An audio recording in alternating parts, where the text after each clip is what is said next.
나와 이웃과 마을 이야기 서구 FM.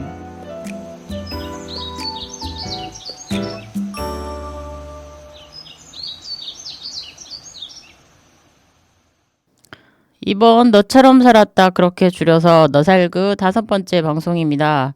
너살그는 그냥 제가 살아온 이야기나 하고 싶은 이야기를 하고 있습니다. 지난번 너살그는 복권에 대한 제 생각을 이야기했습니다. 오늘도 지극히 개인적인 이야기를 하려고 합니다. 아무도 궁금해하지 않으실 거라 생각하지만 딱 한 명만이라도 공감을 한다면 수만 명의 독자를 부러워하지 않겠습니다. 어차피 제가 수만 명을 늘릴 가능성이 없어서 그런다고 말하시겠죠? 맞습니다. 맞고요. 한 명 말고 2명이면 좋겠습니다.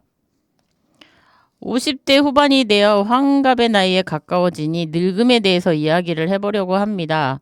100세 시대의 환갑은 청춘이라고 할 수도 있겠지만 신체 시스템이 환갑에 맞춰져 있는 사람도 있는 것 같습니다. 저는 그렇게 느낍니다. 몸이 정말로 예전 같지 않아요. 뭔가 늙음의 징조가 넘쳐납니다. 갑자기 방송하기 싫어지네요. 첫 번째는 흰머리입니다. 40대 초반인 것도 같은데 새치라고 하는 흰머리카락을 우리 아이가 발견을 해서 엄마 머리에 새치가 있다라고 했을 때 충격이었습니다. 드디어 나도 흰머리카락이 나는구나 하고요. 그 뒤로 흰머리카락이 많아져서 염색을 할 시기가 다가왔습니다. 염색을 안 하고 버티고 있는데 직장 상사가 말씀하셨습니다. 쌤, 선생님 머리도 이제 염색을 해야 할 것 같아. 나도 집에서 하는데 한번 해보지 그래? 라고요. 한두 명의 말 속에 저는 염색을 드디어 하기 시작했습니다. 염색이 생활화가 되자 흰머리에 대한 생각은 무뎌질 즈음 얼굴과 제일 가까운 귀 앞쪽에 있는 그 속머리 털이라고 했나요? 속머리, 잔머리라고 해야 되나요? 그게 하얗게 변했을 때도 약간의 충격이 생깁니다. 그러다가 흰머리카락이 옷이나 베개에 묻어날 때 또 충격이었습니다. 얼마나 많으면 베개나 옷에서도 흰머리카락이 묻어날까 하고요. 그 이후로는 흰 눈썹이 한두 개 생겼을 때, 흰 코털이 생겼을 때, 코수염이 아니고요. 코털이 생겼을 때 늙음을 실감합니다. 위로가 하나 있다면 아직 머리 전체가 하얗지는 않다는 것입니다. 105살인 저희 엄마는 검은 머리가 다시 생긴 지가 오래되시는데 속머리부터 검게 생긴다는 겁니다. 100살이 넘으신 우리 엄마는 70부터 흰머리가 생기셨고 자식들의 절반은 닮았는데 제가 닮지 않았다는 게 비극입니다. 두 번째는 얼굴에 자꾸 뭔가가 난다는 겁니다. 평상시에 피부 관리를 거의 안 해서인지 기미 주근깨 같은 것들이 생기고 잡티인지 검버섯인지 모를 것들이 얼굴에 생긴다는 것입니다. 얼굴이기에 눈에 잘 보이고 신경이 더 쓰이는데 피부과에서 레이저로 없앨 수 있다지만 저는 눈꺼풀이나 눈 밑 등 눈 가까이 있어서 못하고 있습니다.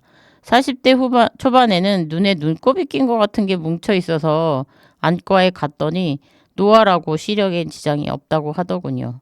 이런 것들로 인해 기분은 참 안 좋습니다. 하지만 화장을 아주 잘하는 사람의 경우에는 많이 가려질 수도 있을 것 같습니다. 이제부터라도 화장술을 잘 익혀야 하나 고민이 생기네요. 세 번째는 목이 자주 막힌다는 겁니다. 고구마를 먹다가 목이 막히는 느낌이 듭니다. 어려서는 그런 적이 있지만 연식이 많아지면서 고구마를 먹을 때마다 자주 막힌다는 것이죠. 식도가 좁아진 것일까요? 그뿐만이 아니라 물을 먹다가도 사례가 걸릴 때가 많고요.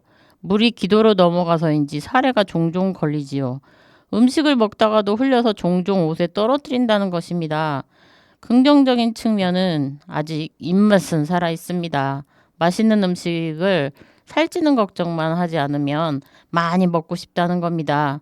이게 위로가 될까요? 네 번째는 방구를 참을 수 없다는 겁니다. 방귀가 표준어인가요? 하지만 저는 평소에 쓰는 대로 방구라고 하겠습니다. 관략근을 아무리 조여도 걷다 보면 저절로 방구가 나온다는 것입니다. 문제는 소리입니다. 냄새보다 신경 쓰이는 게 소리입니다. 길거리에서든 사람들이 많은 곳이든 언제든 가리지 않고 마구 발산을 하고 오토바이처럼 연달아서 나올 때는 정말 민망하여 얼굴을 어디에 두어야 할지 모른다는 것입니다. 코로나가 걸렸다 나은 이후에 냄새를 제가 잘 못 맡는데요. 못 맡다가 하루는 직장에서 종일 방구를 끼고 다녔는데 이날따라 소리가 안 나서 동료들이 모르는 줄 알았습니다. 집에 와서 똑같은 행동을 하니 우리 아이들이 아 엄마 방구 냄새 쩐다 라고 말을 했습니다. 아 냄새도 못 맡고 늙은 것을 어쩌라고라고. 마지막으로는 치매 초기 같은 건망증이 심하다는 것입니다. 전화번호부에 저장되어 있는 친구나 지인 중에서 그 사람의 얼굴은 생각이 나는데 이름이 생각이 안 납니다. 아니면 가수나 영화배우의 이름을 말할 때도 얼굴은 떠오르는데 이름이 생각이 안 나서 그 영화에 나왔던 사람 있잖아 라고 말해야 된다는 것입니다. 아니면 지난번에 서울에 같이 갔다 온 사람이 미연 씨 같은데 미연 씨는 같이 안 갔다고 하고 다른 사람 누구였을까를 한참 만에 떠올린다거나 영화를 절반쯤 봤을 때 그 영화의 엔딩이 생각나고 내가 이미 본 영화였어 라는 것을 알게 된다는 것 등등. 그래도 위로가 되는 일이 있습니다. 서운했던 기억들도 빨리 잊혀진다는 것이죠. 머릿속에 오래 담아두는 게 적다는 것이 좋다면 좋다고 해야 할까요? 오늘은 늙어가는 현상에 대해 신체적인 것들 위주로 이야기해 보았습니다. 하나같이 별로 입에 담고 싶지 않은 이야기지만 이것도 인생인 걸 어쩝니까? 그대로 받아들이는 수밖에요.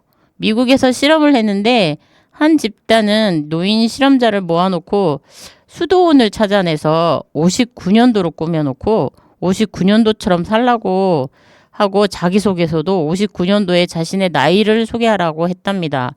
다른 집단은 그냥 현재에서 59년도를 회상을 하지만 현재에 살고 있다는 생각을 하게 했더니 겨우 일주일 만에 59년도에 살고 있다고 믿었던 사람들이 키, 몸무게, 걸음걸이, 자세 다 좋아졌고요. 관절염도 줄었으며 지능검사에서도 63%나 더 높은 점수를 받았답니다. 현재에 살고 있으면서 과거를 회상했던 사람들은 겨우 44%만 좋아졌고요. 생각이 몸을 지배한다는 이야기는 많이 알고들 계시지요? 스스로에게 20년은 더 젊은 나이로 대하면서 살면 되지 않을까요? 도움이 되십니까? 다음 달에 봬요.